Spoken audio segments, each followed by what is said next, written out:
I call the member for Holt. Thank you very much, Deputy Speaker.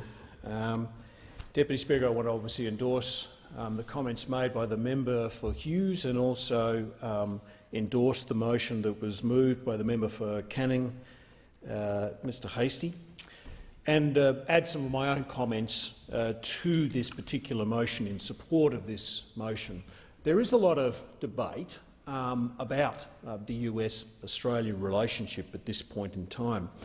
And I think, just echoing what the member for Hughes said, I think it's important to think about the relationship and the very unique nature of the relationship through our shared history and shared values. And the member for Hughes mentioned the Battle of Hamel, and I wanted to too, because I think when you look at the Australian and United States mateship, celebrating 100 years of the Battle of Hamel, which will be next year, I think it summarises to a large degree the nature of the relationship that we have with the United States, which is often misrepresented.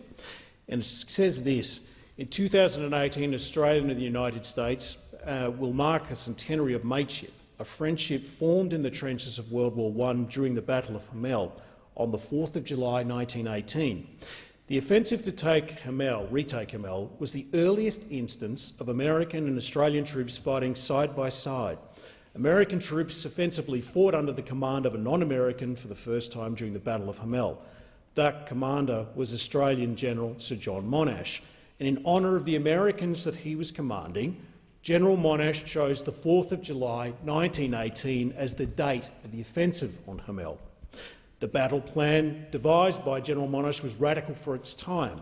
It marked the first time tanks had been used as protection on a battlefield for advancing infantry and the first time that aircraft had been deployed to drop ammunition to the ground troops.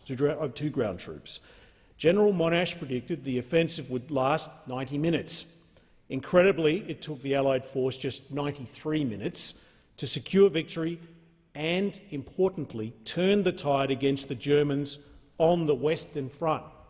In the words of this organisation, the Battle of Hamel is a symbolic foundation of the deep and enduring bond, mutual respect and close cooperation that continues to exist between the American and Australian militaries today. And I would echo that particular sentiment, Deputy Speaker. I think in terms of my assessment of the relationship of our unique relationship between the United States and Australia, four people shaped my view. One was my father, because we lived in the goldfields in Western Australia and had a lot of interaction with American mineral exploration companies that would come to Kalgoorlie. And a lot of people, particularly from Texas, would remark about the great similarities that existed between Texas and Kalgoorlie. As a young man, I heard that often.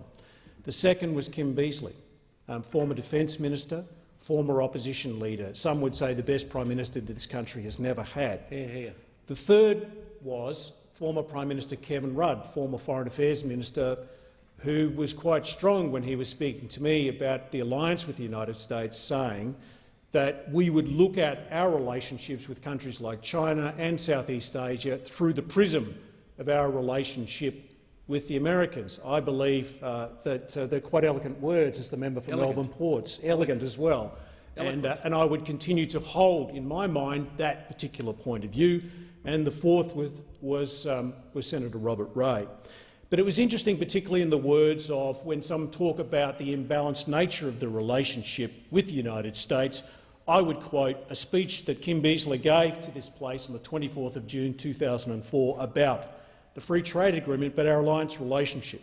It says this: that alliance relationship stands because many in government make judgments about the Australian national interest and the fact it serves it. But it also stands because Australians believe their relationship with the United States is a matter of fair dealing. Australians believe that in entering a relationship with the United States, we are entering a relationship with a people who are roughly compatible with us in outlook and views about life. If you do not like the government of the day in the United States, they might not like ours. If you do not like their opposition, they might not like ours. But you know, at the end of the day, the process will produce from time to time governments in the United States which every single Australian will have agreements with. I would echo those sentiments, Deputy Speaker, and add my voice to that in support of this motion that's been put forward by the member for Canning. Thank the member for Holt. Question